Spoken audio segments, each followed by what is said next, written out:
I don't need to remind you that there hasn't been much real world sailing lately, but still our sport continues to revitalize and thrive in different ways online. Hi, my name's Andy Rice from sailjuice.com, and joining me to discuss the big issues of the day is Mark Jardine, managing editor of sailworld.com and yachtsandyachting.com.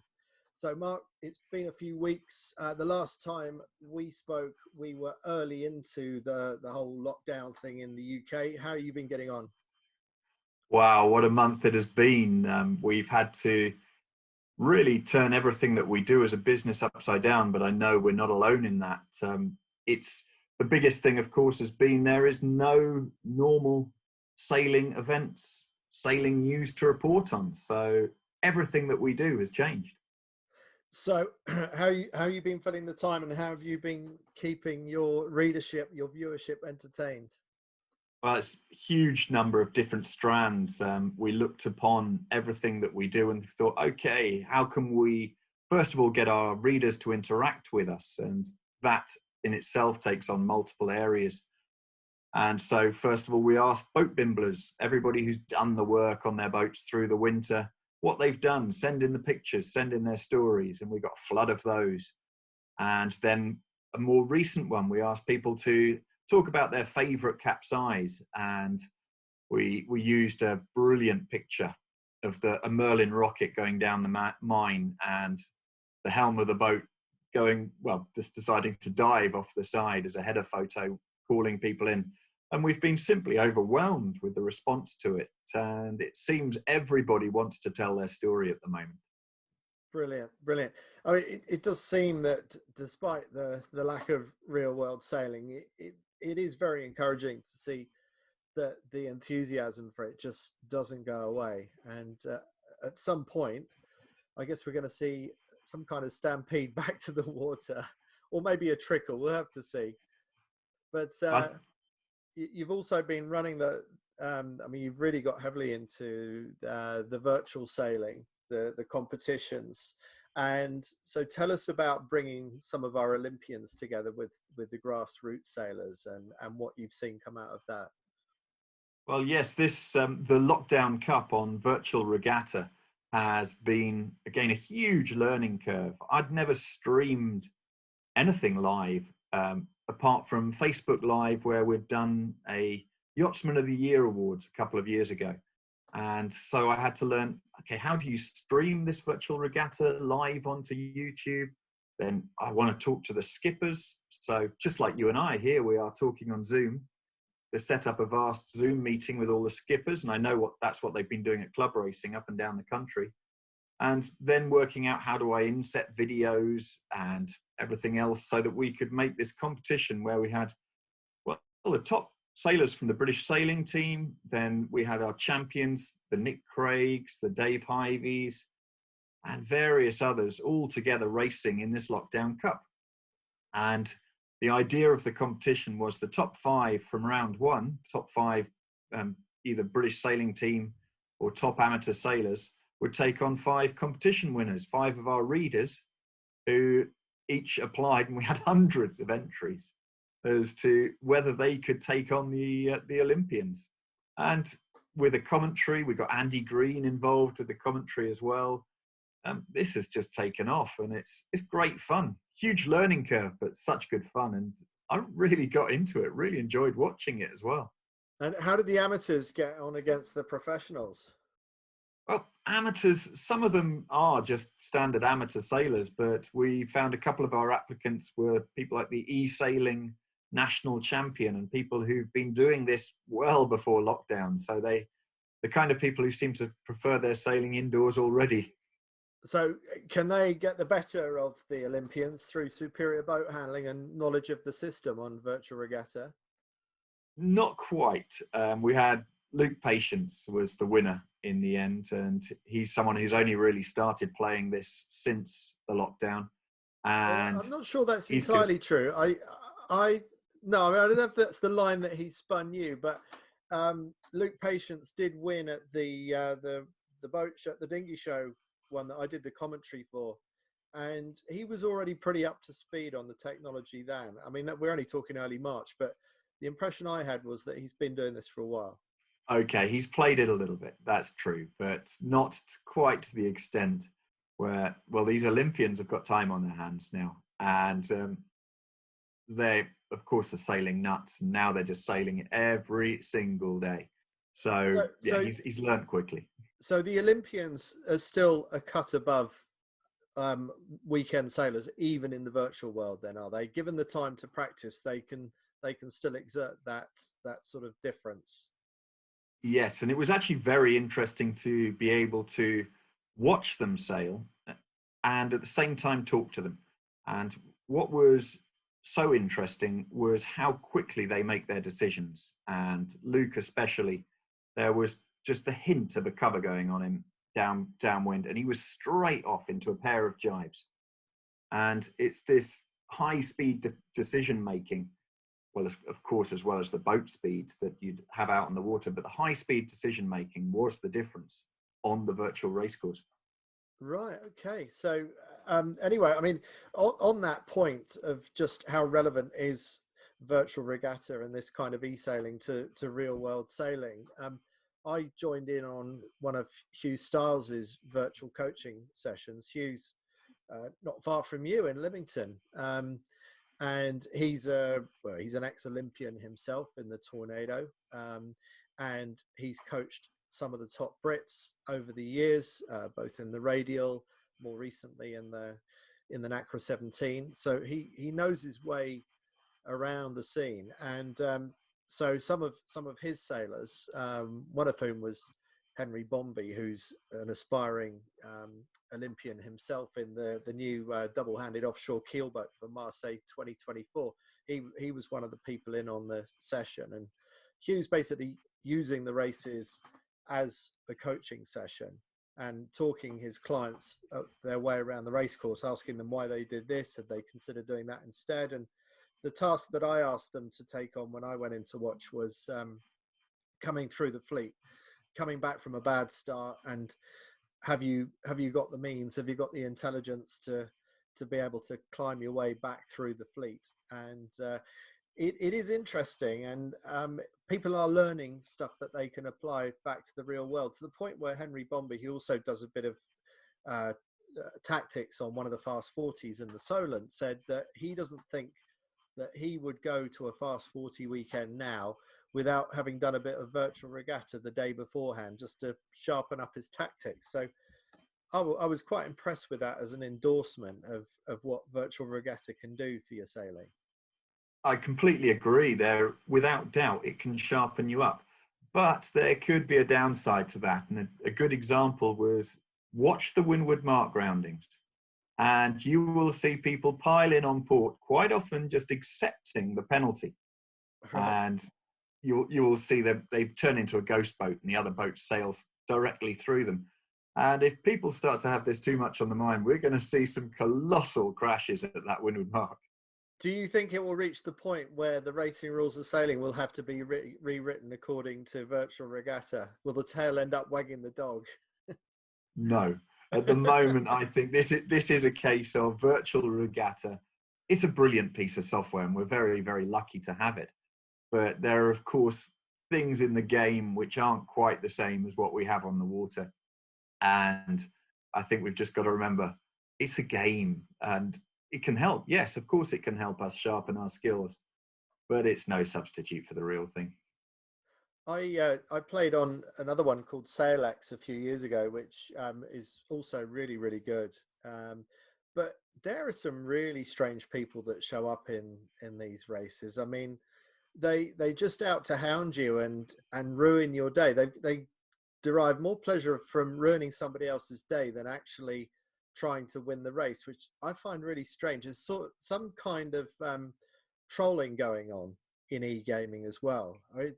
There are some distorted people out there. I don't know if you've seen any of that in virtual regatta or what the sort of... I've seen exactly that. And there was, in the Lockdown Cup round 1, Ben Saxton absolutely got Luke Patience a peach on the windward mark. He took him beyond the ley line, tacked across, and they then came into the windward mark and he gained 4 places by it. Luke clearly hadn't forgotten this, and in round 2, he got Ben back an absolute peach on the start line, completely did him up like a kipper and sailed away. And so, yeah, maybe this is some people just trying to go for each other, but this was, Luke had a long memory, well, a week-long memory, and he got him back, and you could hear him chuckling away as he got it. It definitely happens. Yes, yes, interesting. Okay. So yes, they take this competition from the water and they apply just as much of their competition and aggression to the virtual world. Without doubt.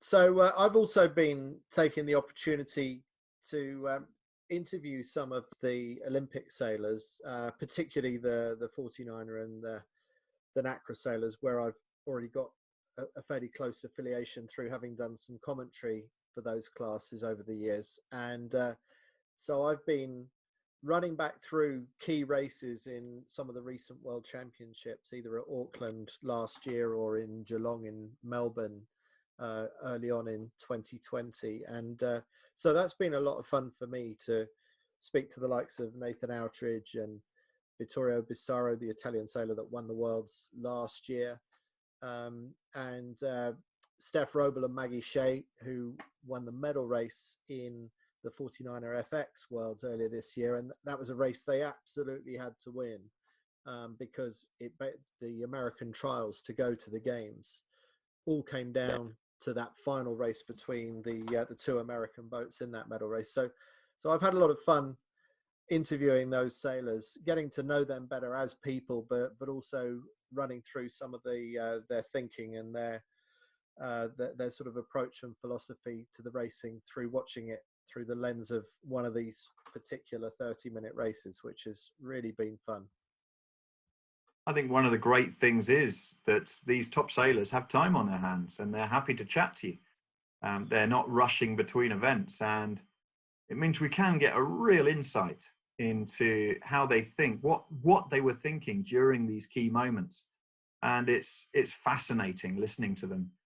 One of the things we've done is a new podcast, which is called Happy Hour with Stretch and Stir Fry. And we've had Ian Walker and Luke Patience, who seems to have featured quite heavily on the site, together with the Lockdown Cup as well. And we've got a few more coming up. And it is just great to get a long form podcast in with top sailors and just hear them really open up to us. I haven't heard the Luke Patience one yet, but it doesn't take much to unlock him, does it? I mean, he just ask him one question and off he goes. What do you recall from that? Any particular insights that you want to give us now? Well, the Luke one he is a whiskey connoisseur, and he really knows his stuff. And a lot of it, part of it, of course, was down to his previous Olympic campaigns, what he's thinking about Tokyo 2021, whatever you want to call it, and what the delay actually means to him. But he was more than happy and lit up as soon as he was talking about whiskey. So yeah, that's the main thing that came out of it. Right. Okay. Not what I expected to hear.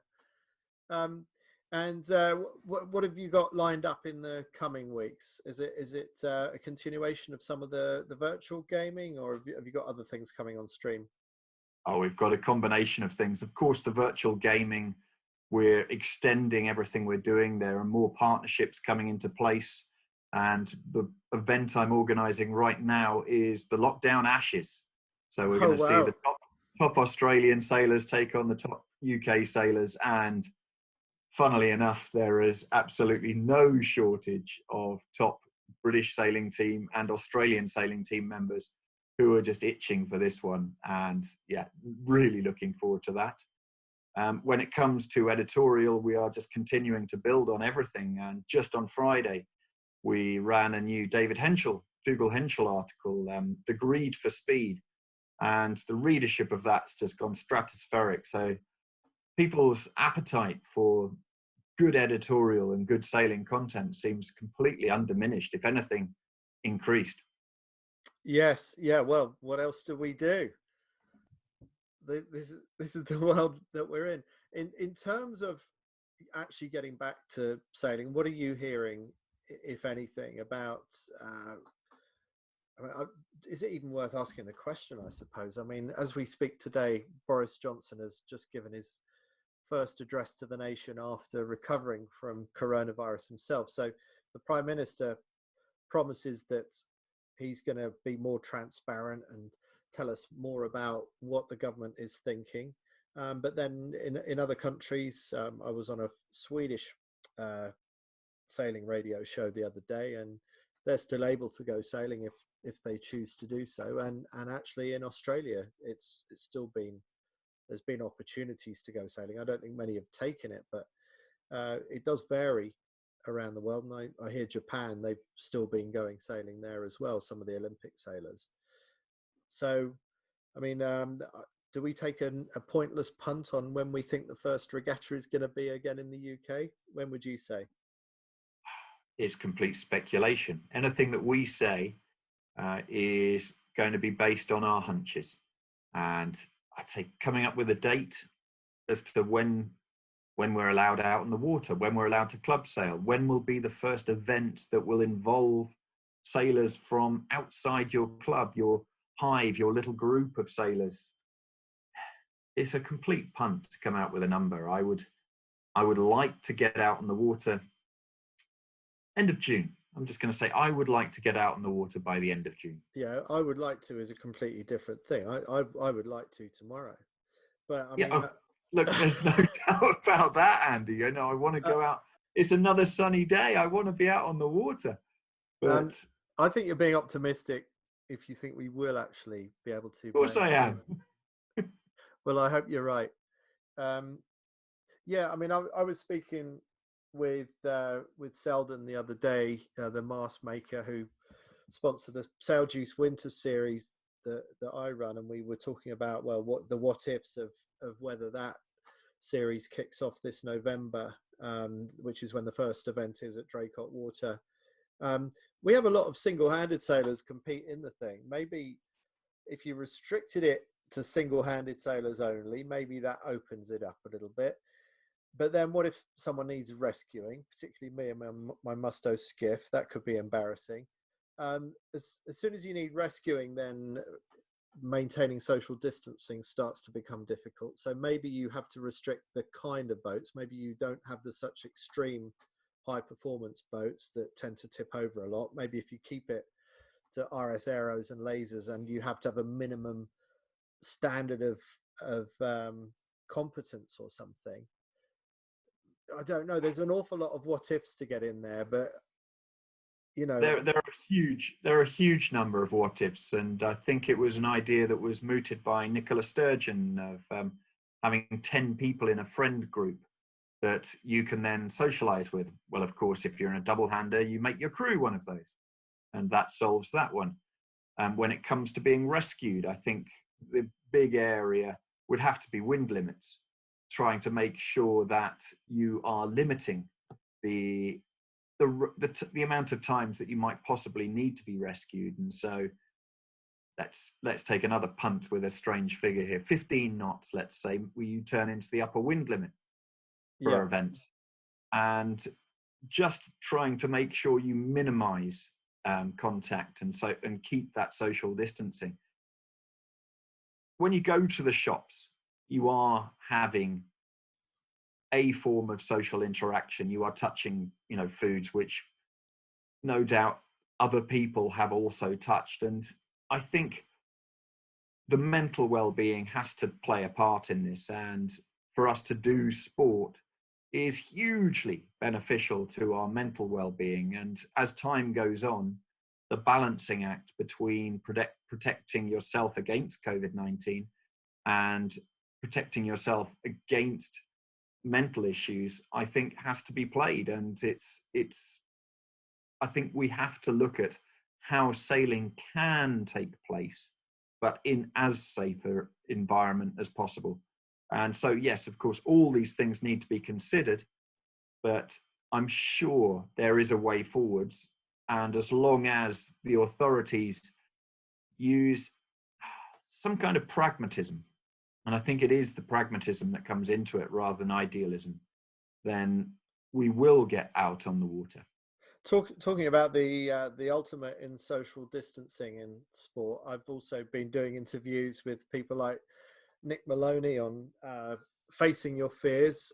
Nick's been very upfront about how he had a real meltdown during the 2004-05 Vendee Globe, and he really thought his time was up, and he was making goodbye calls to friends and family, and he's been talking about what he learned out of that, and him passing on his hard-earned wisdom about dealing with isolation. And also Boris Herrmann, I spoke to him. He's in Hamburg at the moment. He managed to get married the day before Germany went into lockdown. So he got married on the 13th of March. Wow. And so luckily for him, he's now shacked up with his wife. And they're actually expecting their first child in a couple of months from now as well. So he's got a lot on his plate. So he's not entirely sad about the lockdown, but he's still wondering, is the Vendee Globe going to go ahead? Now, the organisers are saying, oh, we're not sure because we get millions of people come to the start. It's just immense. It's something like 5 million people that pile through the race village before the start of the Vendee Globe. So that obviously couldn't happen with the way that we're trying to achieve social distancing. But when push comes to shove, and you shove those 30 odd boats out onto the water, what greater form of social distancing than sailing an IMOCA 60 by yourself around the planet, where the rules say you're not even allowed to pull into any other, make any landfall for the 80, 90, 100 days that you're going around the planet.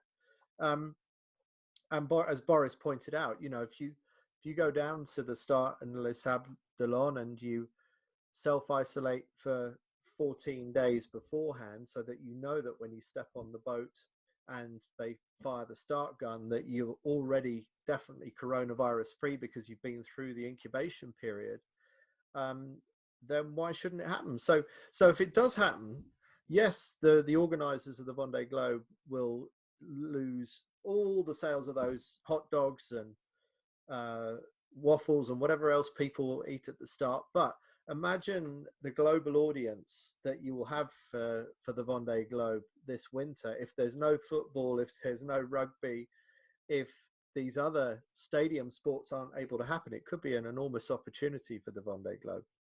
I completely agree. It's the ultimate dichotomy, really, where you have these sailors on their own in the boats, but these vast crowds just turning up to watch the start and visit the race village. And so, yes, it's a massive event, and please let it take place. But you also have the shore teams to get these boats ready. These are not someone just turns up with a boat on the back and sticks the mast up. These are 60-foot machines that need quite a bit of TLC before they actually go racing. And so, is it still actually a single-handed sport before you get to the start line? All right, well, I've got a couple of things to throw in on that. Selden Mast, who I told you I spoke to again recently, they're still operating as a normal working week at Selden near Gosport on the south coast, because as Sam Vaughan pointed out, if you've got two people standing next to each other whilst they're fitting out a mast, chances are one of them's probably not doing their job. So, you know, they're probably just having a chat. So actually, when you've got a mast being built, generally you've got someone at one end of the mast and you've got someone at the other end. But actually, social distancing is pretty much how they put a mast together. And also, someone else I've spoken to recently, Jason Carrington, just not far down the road from you, in the midst of building Ben Ainsley's second America's Cup boat. Yes, they are operating two shifts so that they're operating round the clock 24 hours a day, but to maintain the social distancing, they're having fewer people on each shift. But the building of these boats is still going ahead. So coming back to your point, I think it's perfectly possible to have those shore crews operating. And it also reminds me of a press release from Emirates Team New Zealand the other day, where they're working with some app maker, and they're using an app that all the members of the team will have on their mobile phones that will automatically tell them if they're coming too close to somebody else. So as the app is going to sort of map out where everyone is, and maybe an alarm will beep if you're coming too close to anybody else. So there are interesting technological solutions being researched for this problem that we're dealing with right now. Well, hopefully this means that by the time the start happens, that all of the questions, the concerns about the race boats and the sailors themselves can be answered. And yes, I completely agree. The opportunity for the Vendee Globe is huge. And it can mean that the sailors, the sponsors, can get a huge return, because they will have a captive audience who are just crying out to watch some competitive sport. And this is competitive sport for however many days they now take to get around the world, which won't be that many, hopefully, in these foilers. And we will see, hopefully, some incredible racing, and it's 24/7 during that time. Yeah. So I mean, that's one event that could actually profit from this whole crisis that we're in right now. Well, Mark, we can only speculate about the speculatable so much. I think we should wrap it up for the time being, but I look forward to having another catch up with you in a few weeks' time, when maybe in the UK we know more about our future and our destiny for the rest of 2020. So thanks very much for getting on the call with me again. If you want to check out some of the things we've been talking about, we'll include links with the show notes. So there'll be stuff that I've been doing and I've referred to that will be on sailjuice.com. And for Mark, well, you have two powerhouses of two websites, yachtsandyachting.com and sailworld.com, which I understand has been doing extremely well during this period as people have been tuning in. So I hope that continues to happen for you, Mark, and wish you all the best for the next few weeks until I catch up with you again. Well, Andy, it's always great to catch up, and take care and stay safe. Cheers, Mark.